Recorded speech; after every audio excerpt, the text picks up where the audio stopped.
Good morning. Have you ever been curious how big a Cybertruck really is? Definitely have. Is that Elon with us? Stay tuned and find out.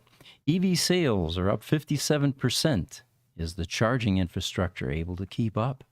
We have more information about Ferrari getting into electric vehicles. I'm Pete Gruber. I'm Mark Schaffner. Welcome to the Gruber Morning Show. This is our Thursday session, and we will be updating you on some of these items we just mentioned here briefly. So, what do you think about this? I'm sorry, it's your topic is next. That's okay. That's okay. Jesse, if you could bring up a photo of the Facebook posting from Southern California Tesla Owners Group. You know, people have been asking how big the Cybertruck really is. If you wanted to go to images, Jesse, the name of the photo is going to be Model Y and Cybertruck front view. Charlie Libo from the SoCal Tesla Owners Facebook group put out a posting and said, guys, I went out in front of my yard and the Cybertruck is parked out there on the street. What are the odds of that, right? I know. And he's like, I took the time to put my Model Y up next to the Cybertruck and take some pictures. So now you can see a little bit of an image of how big the Cybertruck is. Get some scale, yeah. You know, that other image there, Jesse, the rear view, really hits home that this thing could be a bit bigger than the stuff that we normally see. It definitely is because, bring up that rear view picture. So after taking time to pull up his Model Y, he took about a half a dozen pictures. I pulled out two of the most interesting ones. This one here shows that Cybertruck is longer than the Model Y by probably somewhere between 18 inches and 2 feet. And it is a little bit wider, but not very much. That front view showed them as almost exactly the same width, but this one's a little bit, shows that one to be a little bit longer. We've seen pictures in the past, Cybertruck with a Rivian, but the Rivian's here in the foreground, the Cybertruck is in the background. It made the Rivian look outsized. This one I like particularly because these two cars are just sitting stationary right together. Mm-hmm. So I really wanted to thank Charlie Libo for making that posting on the group that I was able to see. I want to encourage everybody today. Bring your comments, bring your questions. Tell us where you're coming from. That always makes this podcast work, and we look forward to getting the interaction today as well. You know, we also get emails, by the way. I picked up one this morning, and it's from our viewers, and they send us information and tips. You know, things that can become talking points on this podcast. So, if you see something unusual, have an unusual picture, if you have a tip for us, please feel free. Email it to ev@gruber.com, and we'll put it on the show. Yeah, so that's kind of where we're at. Now, the picture behind us, you're probably wondering, why is Elon in our podcast? Well, I decided, we always show cars, and we have AI render some really cool cars and cool images. Well, guess what? Today I said, we'd like to have Elon join us in our podcast, and that's what it generated. It's amazing, the likeness, if you look at that. Oh, it looks so just exactly like him. I actually went into Google and did an image search to see whether or not we had picked up this picture from somewhere or whether or not it was AI generated. And it wasn't until I took a really close look of Google images of Elon and then compared them to this. I'm like, oh yeah, this one must be AI. And, usually you can see it's AI because the digits will be off, but they actually rendered the hands correctly. It's the right number of fingers. Yeah. It looks stunning. It reminds me of him like sitting on a throne or something, maybe in an airport. Exactly. I was going to say that. He looks very regal in that pose, does he not? And, if you think about it, of anybody on this planet right now, AI is going to have the easiest time rendering a likeness of Elon because he's omnipresent everywhere at this point. Oh, he is so present and so popular on all forms of social media. Yeah. So what is this about the 4680 cell production milestone? Do you have information on that? I do. This is one of those where I think you and I had independently come up with information, and both had agreed this is kind of a big deal. Tesla announced recently that they've reached a milestone in the production of their 4680 battery cells. The Tesla Giga Texas battery manufacturing plant has now made 20 million of these 4680 battery cells. Now, 20 million cells means that that's enough cells. I've seen the estimate of somewhere around 1,600 or so Model Ys. 24,000 Model Y vehicles. 24,000 Model Ys. Mhm. Thank you. And the thing is, we haven't had a lot of updates on this. Mm-hmm. If you think about what's been going on in the past, Elon has announced how they were going to have 100 gigawatts worth of capacity flowing out per year from their Texas plant once everything got rolling. And 20 million cells really only represents somewhere around 4 or 5 gigawatts so far. Mm-hmm. Now, if you do some comparisons, this comes from Electric.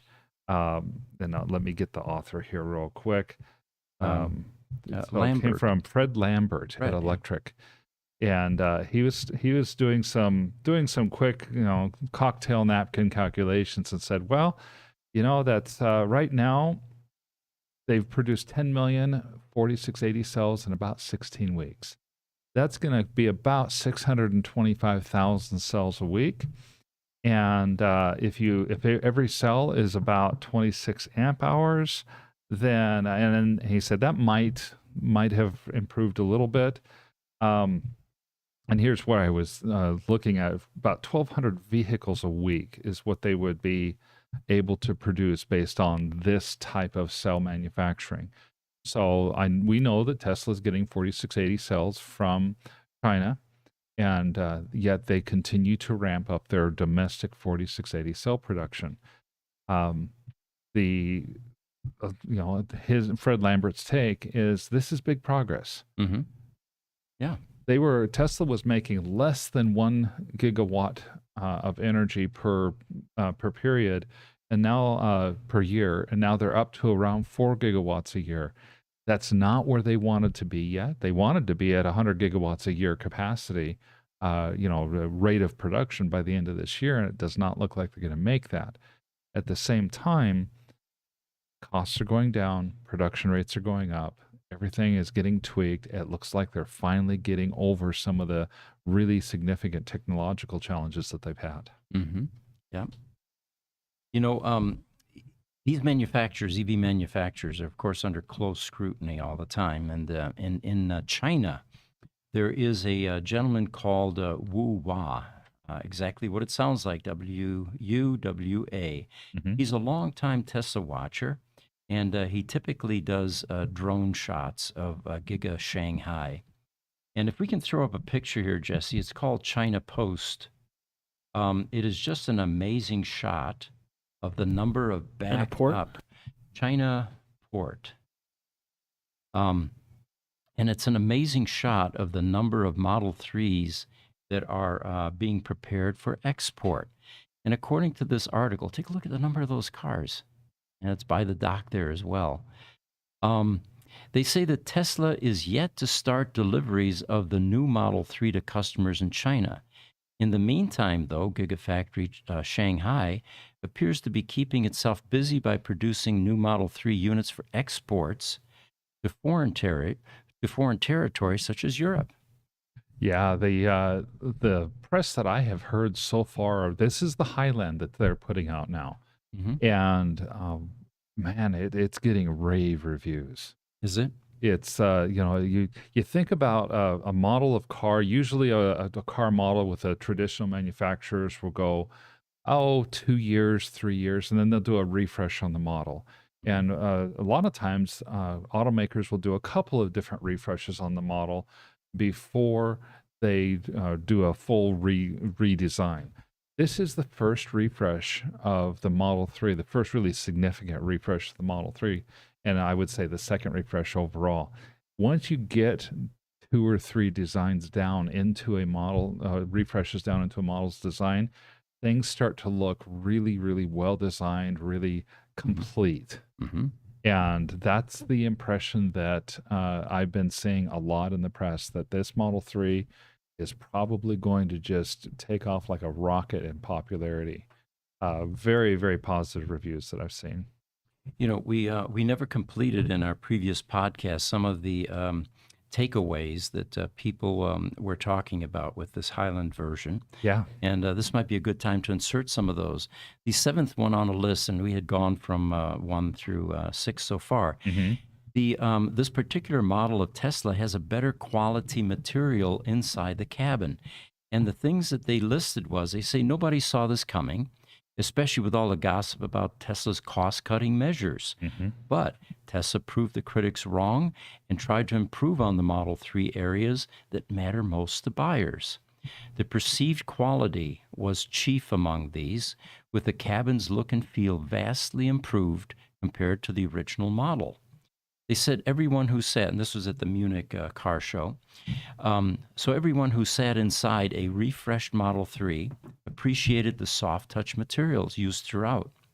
Even the door pockets are now felted instead of using hard plastic. And as before, they say Tesla went out of its way to make the Model 3 Highland a truly luxury model and silence the critics who love to emphasize the lousy quality of the Model 3. So their take was, good job, Tesla. Yeah, it really was. And, this is just another example of people coming in, and you say the little things or the bells and whistles or whatever are not important. And yet people build a perception of the car as a whole based on these little things and based on the little bells and whistles that they have. Mm-hmm. And so, and I believe you had just said, Tesla actually spent less money in the manufacturing process for this refreshed model than they were doing in the old models. Mm-hmm. But people like what they came up with better, and they say it feels more luxurious. Mm-hmm. Looks like we have some questions coming through. Yes. You know what? I'll start this one. Yeah, I was hoping you would. YouTube, Alternative Energy, Aotearoa. Kia ora from Aotearoa. Love the picture of Elon. So I took the time to, over a couple of days, to figure out how that one gets pronounced. So thank you. YouTube, Clark Schwartz says, good morning from Gilbert, Arizona. Well, thank you for joining us. Clark. Yeah. And by the way, if you're local, come by Gruber Motor Company. We give tours daily. In fact, this week, I think we've only done 2 so far. So that's a little bit less than normal. Yeah, it is. Usually, 1 a day. YouTube Lightning Rod is here. Welcome from Thunder Bay. 14C and 43% humidity. All right. Lightning Rod, that's fall weather. Yeah. For us in the United States, 14C is going to be about 58 to 60 degrees or so. Yeah. Too cold for us in Phoenix.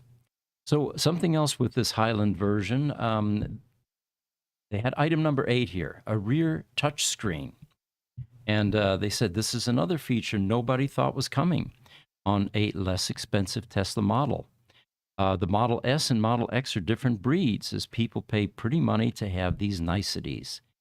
But no one expected it in this upgraded Model 3. And as in the S and the X, this is not a completely independent unit from the center screen. You still cannot play cartoons in the back while listening to music in the front. Of course, that will change as this continues to evolve. Yeah, I think I'm just waiting for that period of time, because you've got, so far, I think the most number of speakers I've heard of in a car is 25. Mm-hmm. At some point, somebody's going to come up and say, oh yeah, we're going to put 49 speakers in the car or something like that. And they're going to start doing things such as sound isolation from front to back. I can see it coming. That'd be interesting, yeah. They talk about the screen, though. However, what it does give you is the ability to adjust climate controls, including fan speed, temperature, and airflow direction. Now, this only affects the rear seats, as expected, but you cannot, you can also use it to access media and streaming services. But don't expect the refreshed Model 3 feature to separate audio channel for rear seats, as you mentioned. And whatever sound adjustments you make on the screen will also affect the settings for the front passengers. That's a really cool feature and is one that, like they say here, you would not really expect it in Tesla's baseline model car. And I have to wonder just a little bit, are they getting to the point where they might be taking away from some of their Model S or Model X sales because of all the cool features that they're putting in the Model 3 and Model Y? Good point. Or they may be phasing those out eventually. Yeah. Yeah, I don't know. Social media guys, I don't have an image here because this was a few weeks ago, but if you can Google active hood, apparently this is a big deal, and this is on this Highlander or Highland. I'm sorry, we've got a Highlander that joins us regularly. Yeah. So they say in this article, one of the more puzzling features of the new Model 3 is the active hood, especially in the US, because this safety function is less understood. So on many social media sites, it was asked why the Europeans are so concerned with pedestrians. Well, the fundamental reason is pedestrians and cyclists are far more present on European streets than they are in North America. True statement there. Yes. So what this apparently does is, and if we can get that, is anything rendering there for you guys? It's called active hood. If not, I'll describe it. What this does is, during an accident, it raises the hood by 80 millimeters or 3.15 inches near the windshield, so that if a collision with a pedestrian or cyclist is detected, it helps reduce head injuries, providing a deeper, deformable surface to cushion the impact of a vulnerable road user's head. There you go. Yeah, and there's a shot that's of a it. great shot of one. Yeah. Yeah, so basically what that means is that it's and that must be on some sort of a spring or something like that. And it allows the hood to absorb a little bit more of the energy Right. of the cyclist or pedestrian that would be in the process of hitting it. Right. Of course, it's a creepy concept when you think about it. Anytime a human being, does battle with a vehicle, the vehicle usually wins. Virtually always. I have experience with this. I was in college and riding my bicycle, because in college, that's all I did was bicycle. Mm-hmm. It was 10 to 12 miles a day, to school, to work. And then for fun on the weekends, I go out with my friend and go cycling for distance. On my way in the evening, it was dark outside, and I did not have a light on my bicycle. I was headed to a friend's for a Halloween party. Mm-hmm. And I was going about 30 miles an hour, and a car pulled out in front of me. Oh, wow. And the helmet saved me serious injury, because I hit that car and, flying, landed on my head, and then back, and A few hands. flips and some gymnastics involved in that. Knees and hands, and my bicycle gloves saved a lot of my hands from getting scraped up too bad. And but that car was it was instant, and it was there. It was just boom. And man, something like this. Now, in my case, the car had turned and almost gotten around me. If a car hits somebody head on, though, as a pedestrian, you typically never stand a chance. Yeah, no, you lose. You lose. Sorry. Yes. Yeah, that's true. During my college days, I was actually walking to my car from class one day, and I just had my regular book bag on, and fortunately, there was a cop that saw this, but there was a car that was going way too fast. The speed limit was about 25, and I was walking on the crosswalk, and the intersection was like this. And the cop was sitting right here at the T. And the car blew past me, clipped my book bag, and then the cop saw it and pulled him over and blah, blah, blah. But if they didn't, I would not have stood a chance. I would have been seriously injured. Wow. Lucky. Well, what they say about this feature is it is unclear whether it will also be offered in the U.S. on the U.S. models, but it is available in Europe, and It's just one that doesn't look familiar to the American population. Well, and America, even the Eastern U.S., where things are so much closer together than they are out here in the West. But compared to Europe, even Eastern U.S. cities are far apart compared to European cities. Hmm. Right. Very true. All right. Quick one. YouTube lightning rod says snow warning last week. Oh, that's pretty soon this time of year. Oh, that lightning rod. That's why I live in Arizona. Yeah. My wife and I drive down Central Avenue here in Phoenix, which has, it seems, more trees than most other streets for some reason. Yeah. But we've been driving down every Sunday hoping to see the leaves turn, because that's about the only indication we get that fall is here. Right. And they hadn't yet as of last Sunday, but maybe it is imminent. So the next one on this list of what makes this Highland vehicle different is a light show. And, I've got a story here as well. When the Model X first came out, one of the Tesla Model S owners took his vehicle to the Scottsdale Service Center to have it serviced, and they gave him a loaner, and they gave him one of the new Model X's. Oh, okay. So he was parking outside our service center, the one on Central Avenue, and it was Christmas time, and suddenly we hear Mannheim Steamroller playing out in a parking lot, and we go out, and here's this Model X, blinking lights, the gull wing doors flapping up and down like a bird, and the sound was just permeating the entire neighborhood. It was a multi-thousand-watt sound system, it sounded like. Wow. So it looks like they're going to have a light show feature in this Highland, and it's smart because it was a cool feature in the X, and I think people really appreciate it. But they say they're going to add this to this Model 3's toy box. It is not new, but it's capable of putting on a light show. It will be synchronizing the headlights to the music.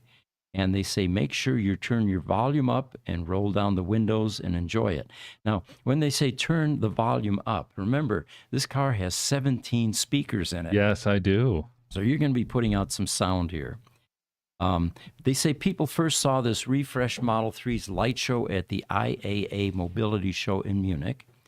And they synchronized the Max Carlisle's Auld Lang Syne in the City tune, played through the improved sound system.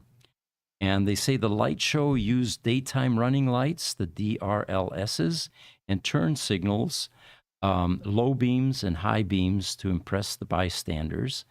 And in the case of the car on the show, it also actuated the powered trunk for even more drama. That is so cool. And do you remember? Oh, goodness, this has to have been fairly early on in our podcast. We came across the video of the Teslas parked in a parking lot, probably between 50 and 100 per row, 4 rows deep. And they had a radio signal, and they had a light show that came on to the sound of the song that came across the radio. So all the cars were synchronized. Mm-hmm.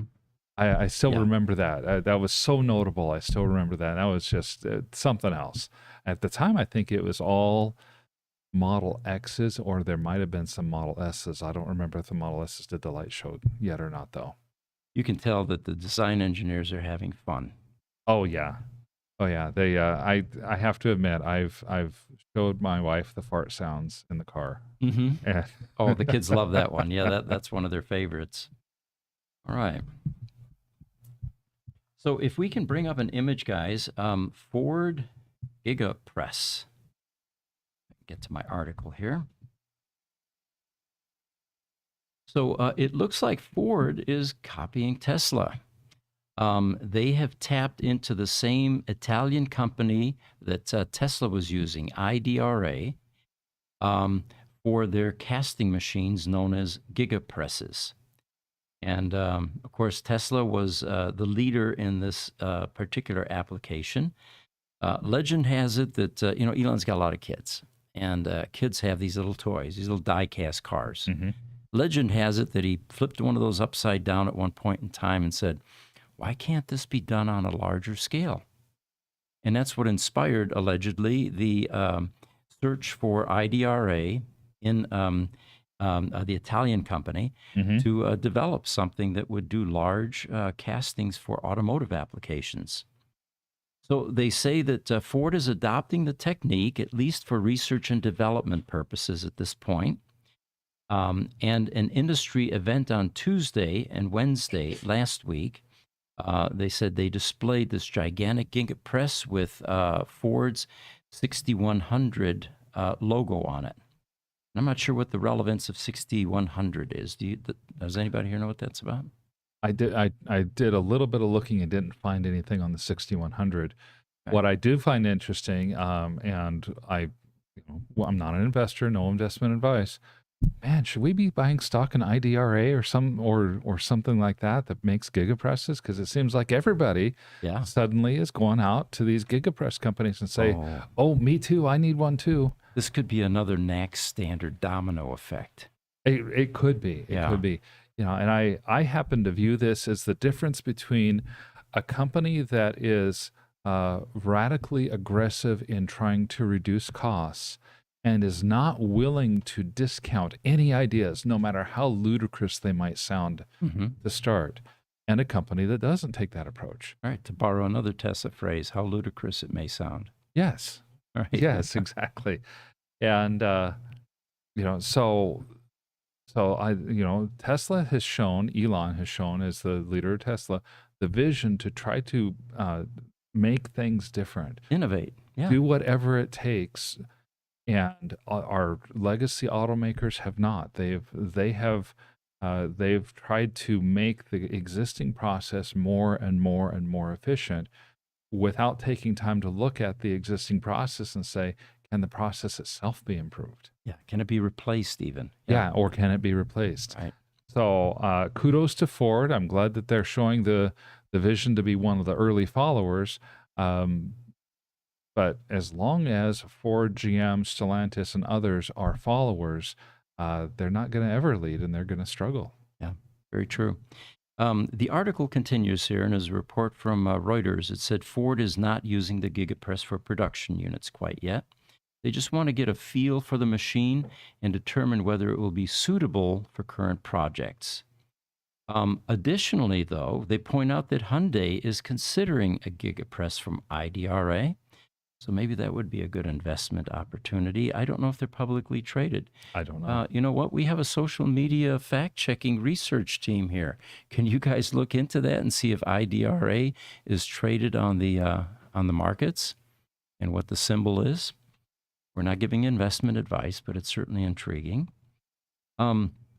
So they say that those close to the event say that Hyundai would accept the Gigapress from IDRA as it would be shipped to the company, but there was no concrete proof of this, as there was with the Ford unit. So that's still speculation at this point.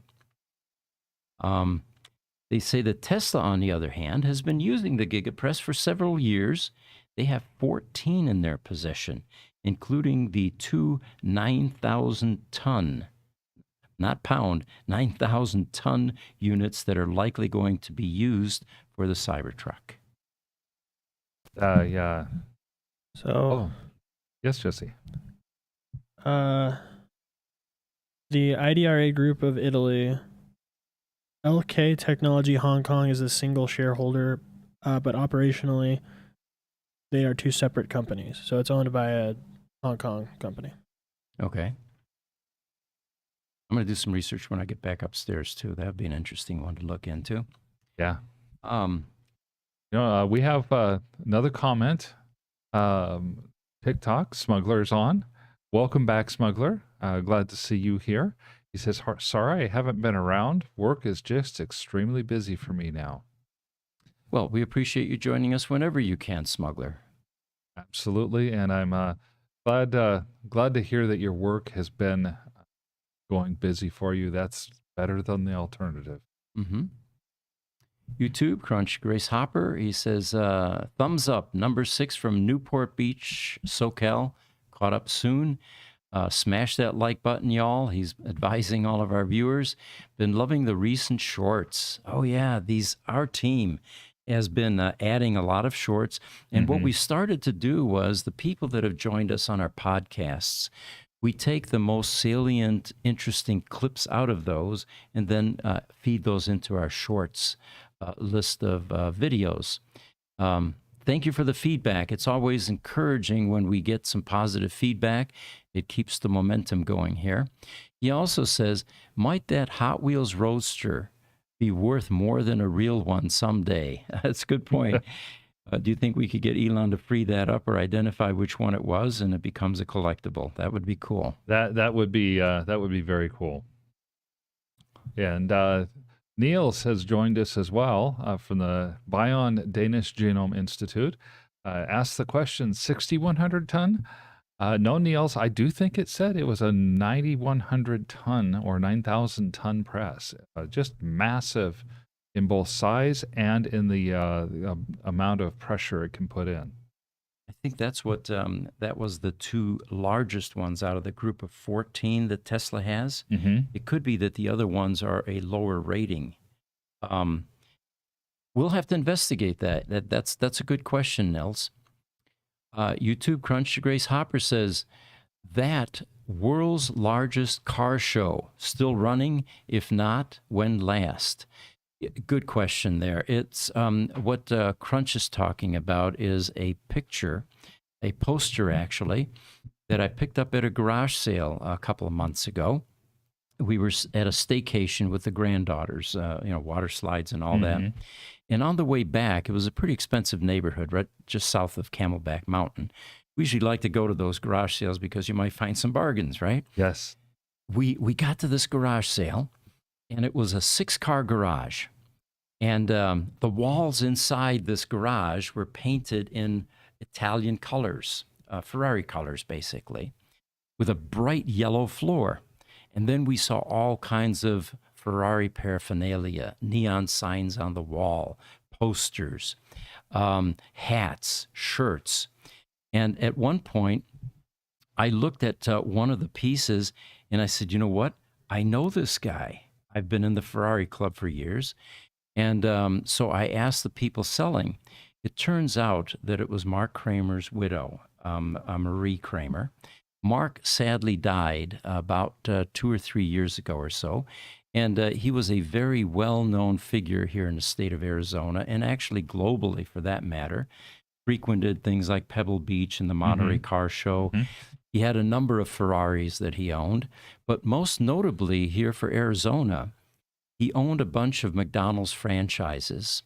One of them was out at the Pavilions, out on Indian Bend and Pima Road. And every Saturday, there was a car show there, and there were literally hundreds, sometimes thousands of cars. Yes. And it was a wide genre of cars, everything from tuners to muscle cars to antiques to performance cars. And they would have special events like the Corvette Club would meet there, the Pantera Club, the Ferrari Club, EV. We did that at about 2 or 3 times, actually. Yeah. We took our T0 out there, come to think of it. But anyway, looking through all of this, I began to realize that, yes, I did know Mark Kramer. I spoke to his widow. And some of the things that she was selling were keepsakes.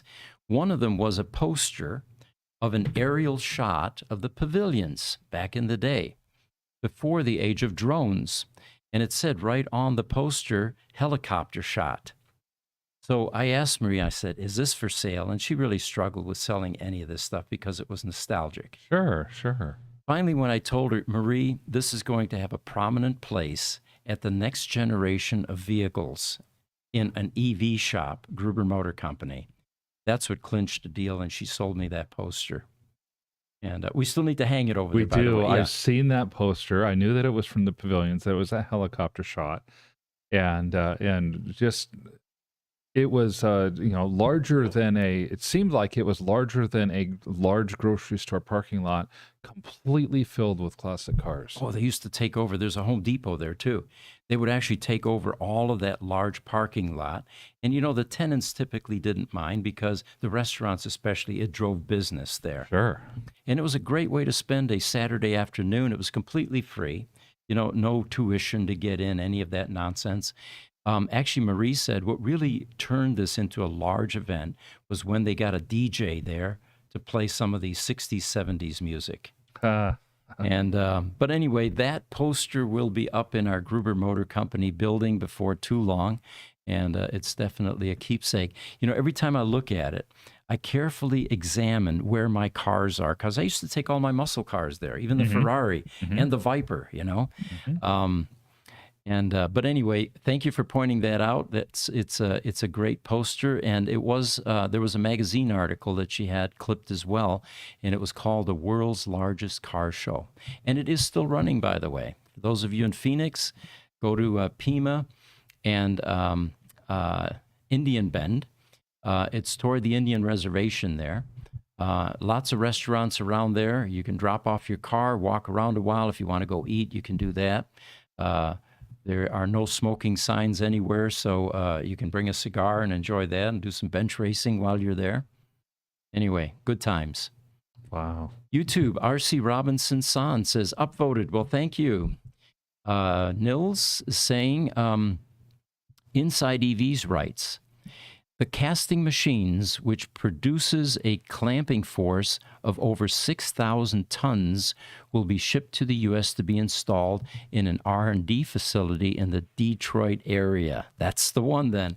That's the one. And I went ahead and looked up in Automotive News Europe, and I'll just read this particular part. An even bigger press, the 9000, which is IDRA's largest and newest model, it's the size of a small house or a tennis court, is being tested nearby, but without the client's name printed on it. A source close to the matter, however, says it would be shipped to Hyundai, adding that it would also initially be used only for R&D purposes. So we misspoke a little bit. Tesla's biggest press is 6,100 tons. The 9,000-ton press that they were talking about is potentially going to go to Hyundai. Amazing, yeah. Huge. And, you know, we haven't been updated since a few weeks ago. A lot of information in the EV news about potential cracks in this casting method. And there were some customers that were piping up shining flashlights through the crack to show that it did go all the way through. And nothing has been revealed since then. We had a lot of questions. If this is true, does it affect the structural integrity of the vehicle? Can it be repaired? And if so, how? Can you weld cast aluminum? We were supposed to check into that actually with our welder. Yeah, we were, and I totally spaced on that one. Yeah. Well, thank you for all of the comments and the updates. All right, what else do we have here? Herbert Buter on YouTube says, I sent you a YouTube link showing the world's largest Tesla light show in September of this year. It was great fun. You're right, Herbert. He's from Düsseldorf, Germany, by the way. For those of you unfamiliar with Herbert, he chimes in. He's also a Tesla Roadster owner. I did get that, and I needed to extract that and bring that to the podcast. There is a Tesla event, the Tesla Takeover, that's going to be held in Austria or Germany. When John Stringer was on our show a few weeks ago, he mentioned that they felt that the U.S. version of that Tesla Takeover was so successful, including some key speakers like May Musk, for example, that Austria wants to do it as well, and they're going to hold one in Europe. And I think it's toward the end of this year. I think so, and I think they were talking about doing something in Asia soon, too. That's true, yeah. I don't remember where it was going to be, but they were talking about expanding to Asia, over in Austria, and then of course we have an invite to go to the it's not Tesla now, it's X. Oh, the Twitter, I mean, formerly known as Prince. Oh, wait a minute, I got that one mixed up now. Instead of being the Tesla Roundup, I think he said it's going to be the X Roundup because they're going to go ahead and expand it here in the States. Okay, all right, fair enough. To cover all things Tesla as well as SpaceX and stuff like that. You know, you got to hand it to Elon. All right, he gets a lot of flack. You know, the biggest one I heard is, why would you take a decade of branding and destroy that by renaming Twitter? Well, there's always a strategy to whatever Elon does. Sometimes it's ego related, granted, Yeah, but he usually comes out on top. So I think we need to let this kind of cogitate and marinate a bit to see how this comes out. I think so as well. If I recall correctly, and please, guys, correct me if you find that I'm wrong. I think this one is more related to Elon's ego than others Uh-huh. because one of his very, very early companies, before PayPal even, he wanted to call X. Oh, And in fact, I believe that was potentially the original name of PayPal, which that it was called X, like X payments or something like that. right. And he ended up calling it PayPal instead because of pressure from eBay. A little more descriptive, perhaps, too, what its function is. Yeah, yeah. So now he's large enough to be able to take a company and make it into that name, and Yeah. good luck to him. And if you think about it, when you pay $44 billion for something, you can do whatever you want at that point. Absolutely. And we see Elon smiling behind us there. Oh, he obviously agrees. Yeah, he agrees. For those of you that joined us later than earlier, what we have behind us here is a deviation from our normal AI-generated studio. We usually ask for a new studio in the future, in the past, wherever, and it does a pretty good job of rendering something. Today I said, we'd like to have Elon in our new studio, and that's what it came up with. And you know what? It did a number of things correctly, which sometimes fail. If you look at his hands, I got to get out of the way here. See it? Can't quite say it, Jesse. If you can Yeah, we'll have shrink to shrink us and make the big picture, you can see that you'll be able to see that his hands are perfect. Because AI does struggle with that. The number of digits are oftentimes off. And, there aren't 2 thumbs. You can see 5 fingers on both hands there. And wait a minute, the one on by you, You know, Mark, the one by me, I think, has 6 fingers. I think just you're noticed right. that. Yeah, I just noticed it too. All right, AI is consistent at least, aren't they? I just saw that. All right. Well, he does have 2 eyes. He does have 1 nose, 2 nostrils. So that part it's still getting correct. But one of these days, I think AI is going to improve. And Jesse, you're a programmer. Wouldn't it seem a simple thing to write code that says I only want to ever see 5 digits on anyone's hand on human beings? What is so hard about that? Why does it always get the fingers wrong? The point is not to code in what AI should do. We're trying to let it do its own thing and learn and grow. Uh-huh. So it's gotta come to its own conclusions. If we start hard coding things, then what's the point? Okay. All right. Well, That's okay. it's a good professional assessment, I guess. It makes sense. It'll get better as time goes on. You have to remember this is ChatGPT and all these other tools, Midjourney. These have been released within less than 18 months to the public. They've gone through multiple iterations. I mean, this is the very, very, very, very beginning still. Mm-hmm. All right. Good point. So Ferrari, we were going to talk about that. Now, Yeah. Those of you familiar with my rants about Lamborghini getting into the EV space, and in my opinion, blowing it completely by building a hybrid first. I mean, that is so 90s, 2000 even, with Priuses. And Yeah. it's just the wrong direction. The point is to get fossil fuel burners off the road and for the incumbents to learn how to build EVs. And you're not going to do that by transitioning, by building a hybrid first, because you have all that additional engineering and mating the 2 different drivetrains and then the service issues that go with it. And, none of these companies, these Italian exotics, are used to making small engines anyway. So why not just jump right into EVs? Well, anyway, Ferrari's doing the same thing that Lamborghini is doing. They are coming out with a hybrid Ferrari, and it's the Ferrari 296 GTB. And you had some inputs on that. Yeah, I found a couple of really interesting things. Car and Driver had a couple of good articles on this. And one of the things that I found, it was kind of to me, an interesting nugget, is that it's a 296, not a 300. It's not a 3.0 liter engine. And that's because in China, 3.0 liter engines and above are considered taboo. Really? Okay. And so this engine has 2,992 cubic centimeters of displacement, or 2.992 cubic liters. And that means that this is a 296, not a 300 GTB. Okay. And then, of course, this may be a clear departure. I don't think we've ever heard of a V6 Ferrari before. No, we haven't. And I learned a little bit more about that V6 as well. Now, this is going to go outside of my wheelhouse, and you can help out. I can. Most V6s sit with probably about a 60-degree angle in the V. Mm-hmm. And for reasons that I don't understand yet, this one sits at 120 degrees. So instead of like this, they sit about like this.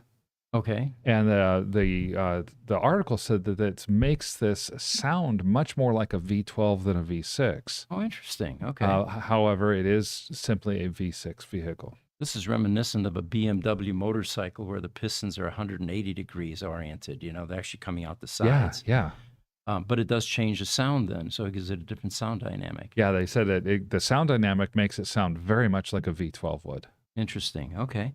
And of course, again, it proves that what's really propelling this car, because this, by the way, is a 0 to 60 in 2.4-second car.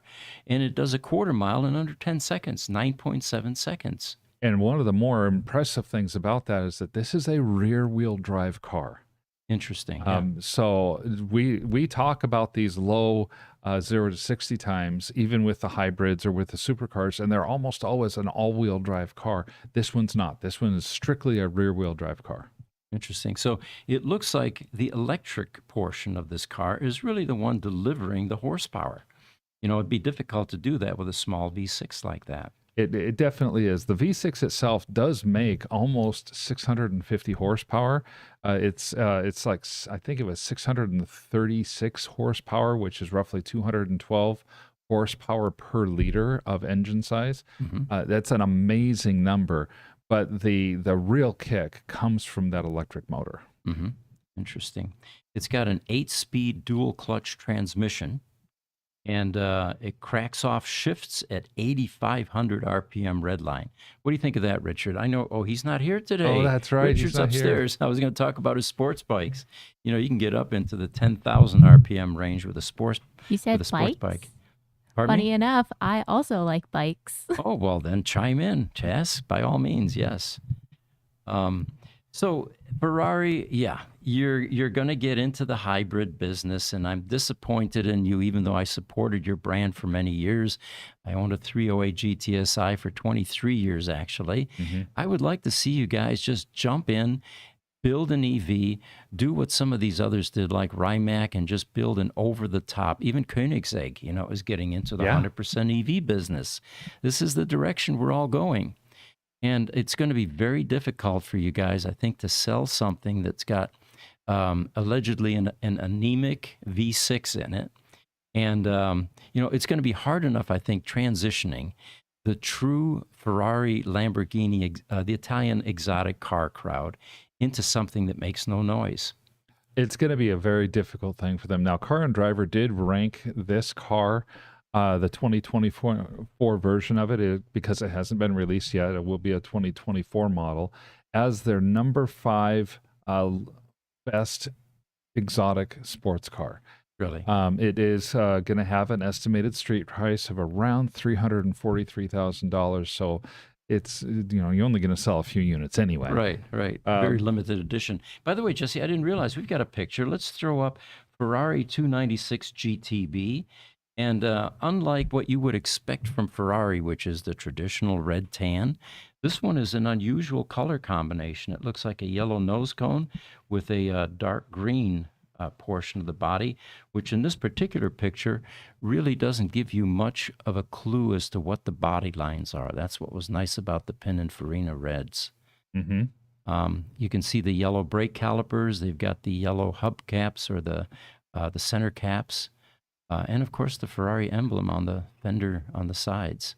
I happen to agree with you, though, Pete. Somebody who's going to be spending this kind of money for this kind of a car, it's going to have to growl like a V12. Yeah, right. Because to them, the person who gets this car isn't going to care about the hybrid.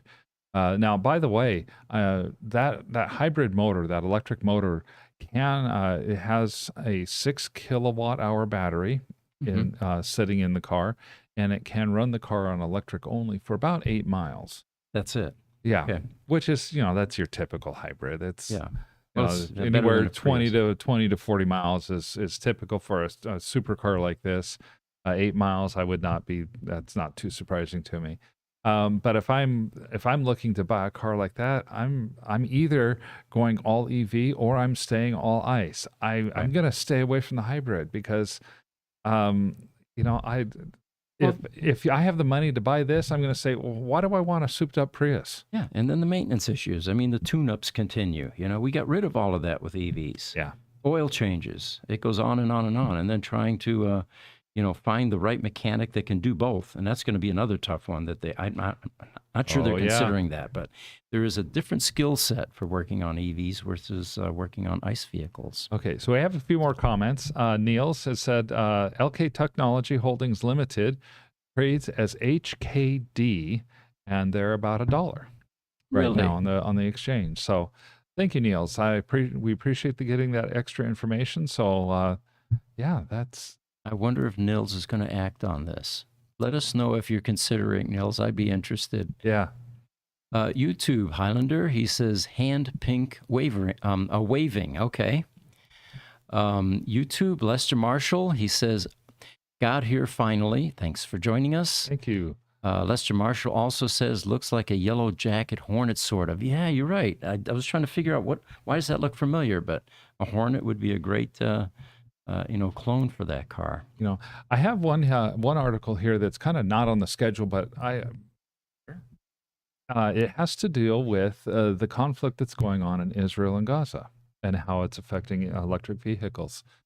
Tesla has announced that owners of Tesla vehicles in Israel will be able to supercharge their vehicles for free at the company's supercharger stations. The free supercharging offer is an active until further notice type of offer. Okay, so it's an olive branch gesture for the insanity that's going on there right Yeah, now. that everything that's going on there. Israel is basically going to war with the Palestinians in Gaza Strip, and they are, so this is a way to help support the people in Israel that have been affected by this. Obviously, the superchargers being Tesla's fastest charging stations. This is going to include all of them up to the 250 kilowatt availability. And then we have both the Israelis and Hamas, people that are supporting the Palestinians, are saying thank you to Tesla and Elon Musk for offering the free supercharging in Israel to support Israel's efforts to restore safety for its citizens. And this one came from Yar Weinberger on X. Now, here's an interesting concept that just occurred to me. Businesses are non-political. I mean, we're in the business, as Emerson said, the craft of the merchant is to find goods or to take goods from where they are plentiful to where they are scarce. Take this Hamas, Israeli conflict and the use of Starlink. Is anybody going to pressure Elon now to suspend Starlink for one of these sides? And if so, can they even get away with that? And, how would they respond to that? Yeah, Again, I think, fair question. functions, a utility like Starlink should be completely neutral. And even though it may be affecting things that, may be one-sided. I think so as well. The article does go on to talk about in the United States, Tesla has done this on a few occasions. Mhm. For example, when Hurricane Dorian was about to make landfall in Florida in 2019, Remember that. Tesla turned their free supercharging on for everybody in Florida. The same thing when Hurricane Michael hit the East Coast in 2018. Tesla announced to the people all along the eastern seaboard, hey, if you need to charge, just come to the supercharger and it'll be free until further notice, until that public emergency is over. I think they even sent an over-the-air update, which upgraded the battery packs temporarily to a greater range, the ones that were locked or detuned. Yeah. And the other thing I remember about Tesla during the height of COVID, when there were not enough ventilators, Tesla turned a portion of their engineering talent to creating ventilators. Yes.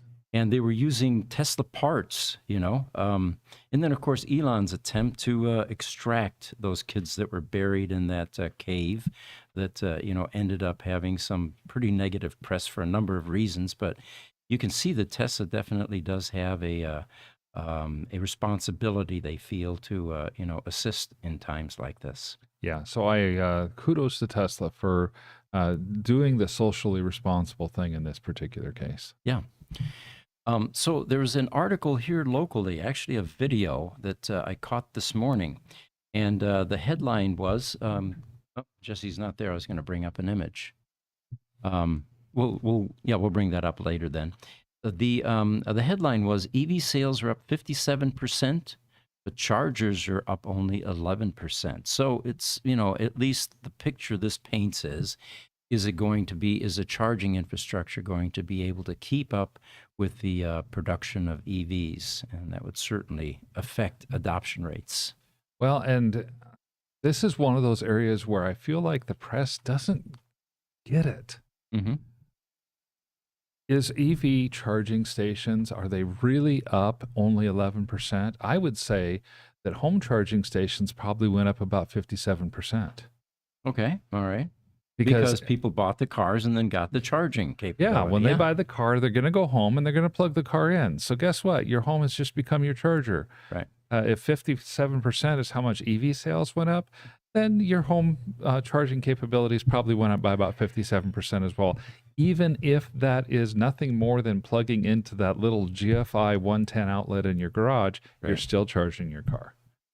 Interesting side note, one of our sales reps came to me just a couple hours ago, and he said, do I have a Powerwall yet? And I said, no, I know, I got to get a solar system. And what brand are you going to get? I said, well, I have to get Tesla. We're in partnership with them. If I bought anything else, I'd never live it down, right? Even though it might be cheaper, Sunrun or whatever. So he was telling me that he's going to get some Powerwalls. And our electrician was out there last week at his house.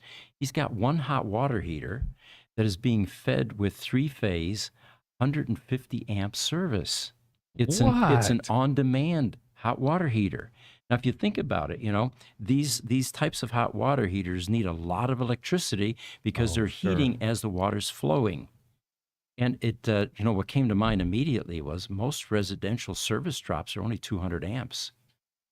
Even having 3-phase to a residence is very unusual. Yes. Yeah. Of any kind. I have one tool in my garage. I like to do woodworking and stuff like that. And I happen to get a tool that helps to support my son's business.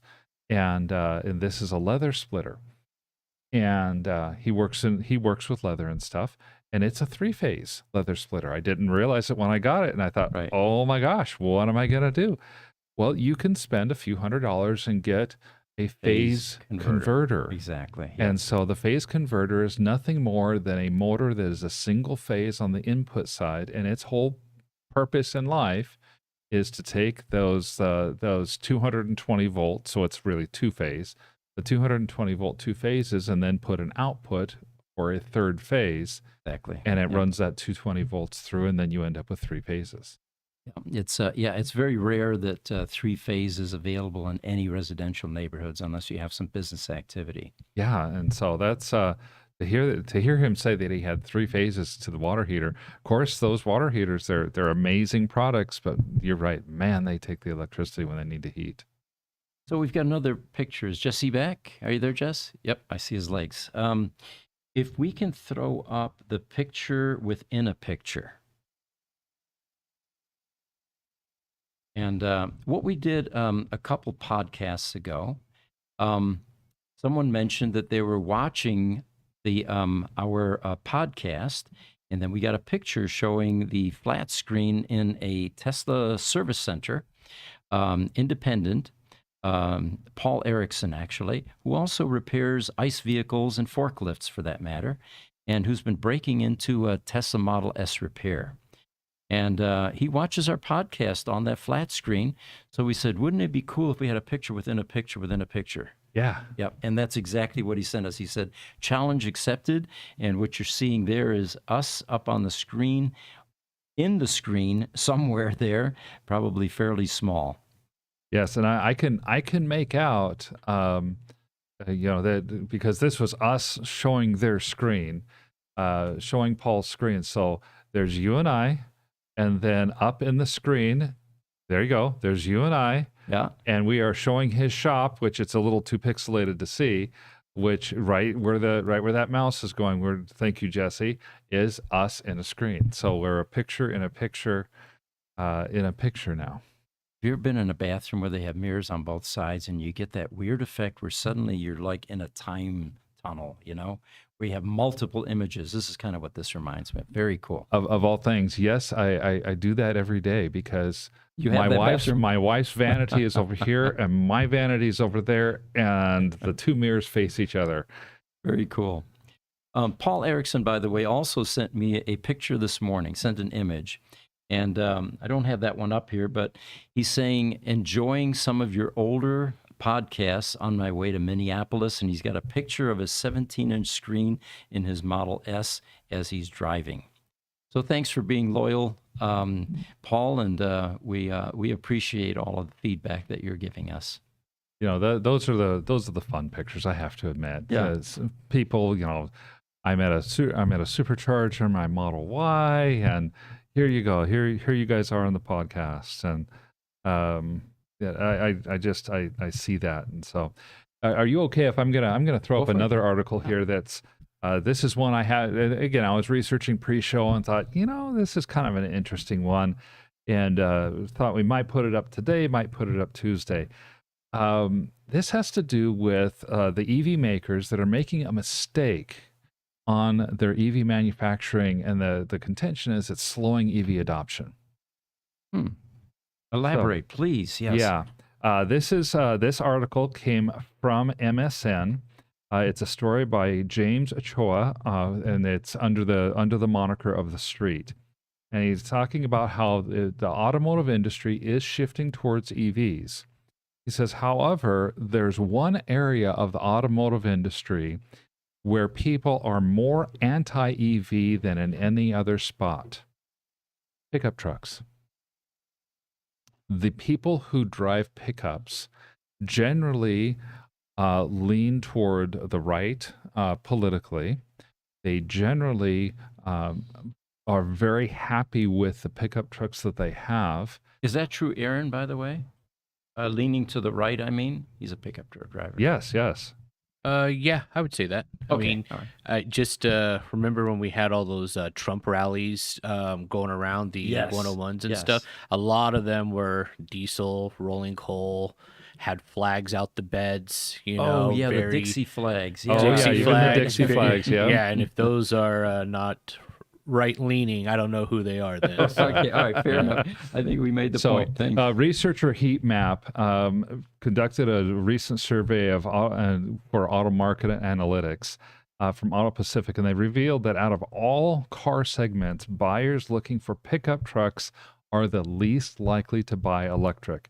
According to the Auto Pacific data, only 12% of full-sized pickup truck buyers, such as the Ram 1500, Ford F-150, Chevrolet Silverado, and only 8% of mid-sized pickup truck buyers would be willing to adopt electric vehicles. Is that right? And so it says pickup truck buyers are typically the most ingrained in their roots and opinions when it comes to straying too far from the pickup truck DNA. They say the demand for ICE pickups will never fade. It rages on in popularity, but that type of demand, they're saying they don't think it'll ever get mirrored over into EV pickups. And so what are the biggest announcements that we're hearing? Ford F-150 Lightning, Dodge Ram Revolution, Mm-hmm. Chevy Silverado EV, Hummer EV, Lordstown Motors pickup truck, Rivian with the R1T pickup truck. Then so the contention in the article here, and I'm not sure how I feel about this. No. Because I obviously don't fit the mold. But they say the contention is they're building electric vehicles for the wrong market. They're trying to crack the toughest nut first. Right. So the question then becomes, where are these 2 million Cybertruck orders? Of course, 2 million isn't that large a quantity when you consider the population in the U.S., for example. Yeah. My take on this all along was I can't wait to see if this Cybertruck is going to be a standard thing that you see at construction sites. Exactly. And I've heard you say that before, and I have a hard time imagining that, Yeah. in all honesty. Right. Yep. I Very do. true. And see, I'm obviously in the minority because I can't wait to either eventually get a Ford Lightning, a Ram Revolution. Would love to get that because it has the 500-mile battery. And yes, I know it's a great big heavy battery, and I'm going to be bad for the environment and everything else. I don't care. Right. The biggest one that I love is that Ford recently announced that they're going to put a 7-passenger SUV on the market. They have not even given it a name yet. It's going to come out either in late 2025 or early 2026, and it's going to be similar to the Ford Expedition. Mhm. And my wife and I have already said, if they ever come out with an electric Yukon or an electric Expedition, that's it. That's game over. That's what we're buying next. Interesting. Okay. Nils is chiming in. He's saying, for supercars, how else to get both super performance and range? He says gas engine generators are getting better, like Mazda's recent highly simplified one. Yep. No HKD for me. Help me with that acronym. That was the Hong Kong Limited IDRA parent company. Oh, okay. Okay. I got enough in my gold mine. For example, Rimac claims 490 kilometers. Tesla shows less at 2,300 kilograms, and Koenigsegg 4-seat Genera claims 1,000 realistic kilometers at 1988 kilograms. So we might have gotten two comments interspersed with each other. If we were to take out he's talking about the gas engine generators getting better, and then if the HKD would be a different comment. I think that's actually 3 different companies. Yeah. But Okay. still, the Rimac, it's Nils, we need you on our podcast. Consider that. yeah, We'll put you on screen, and you have so many excellent inputs continuously. Would love to have you on here. at some point we'd love to have you on as a guest. Yep. That would be great. And then Highlander agrees with you. He says, "Yup, on the phase converter. Yep. We used to find those occasionally on UPSs." YouTube, again, Nils is saying residents and apartments here typically have 380 volt, now called 400 volt, but most appliances don't use it anymore. Now, Nils lives in Denmark, so that would be a European standard. Yeah. On YouTube, Lido, Idaho says it's called a tankless hot water heater. It's pretty common in Europe, and they're getting more common here, but I've never heard of one taking that many amps before. I put one of these in my house. I built an addition years ago, and I had a small 30-gallon hot water heater. Mm-hmm. And I always found it absurd to heat up 30 or 60 or 90 gallons of water and then use it in the morning when you take a shower and keep it at that temperature the entire 24 hours or 23 hours. So when my 30-gallon finally went bad, and they do, by the way, I just lost another one, but when they go bad, I decided rather than put another 30-gallon in there, I'm going to put a tankless one in, and I did. It was a smaller unit like this. It was a little less expensive. But you know what? It just won't heat properly. I mean, you're basically taking a lukewarm shower when you try to use that. And I'm sure it has something to do with the amount of amperage and the size of the unit I selected. Oh, that's interesting because my parents in Alaska did get I think they got a RHEEM, RHEEM, tankless hot water heater for their house, and loved it. Well, and it worked well? They said it'll never go back, although they are using a natural gas tankless water heater, not an electric one. Okay. Yeah, So- we use a natural gas one too, but man, that natural gas bill likes to climb, especially in the wintertime. Really? Yeah, so Okay. to us, it was like, well, we didn't really save any money. We're actually spending more money, and I don't really notice a difference with the extra hot water. So, yeah. Interesting. Okay. YouTube Highlander says the picture in the picture and a picture in the same as a Bandkraftwerk song Autobahn. It's a German band. Yes. Techno. That'd be cool. Okay. Lido Idaho says it's my belief that most tankless hot water heaters are two-phase.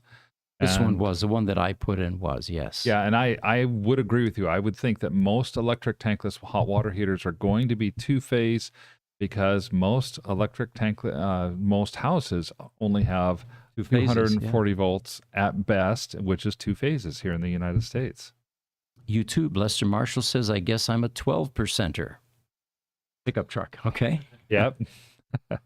YouTube, Clark Schwartz says, I have a tankless plugged into the wall along with my Tesla charger. No problems. Okay. Good feedback.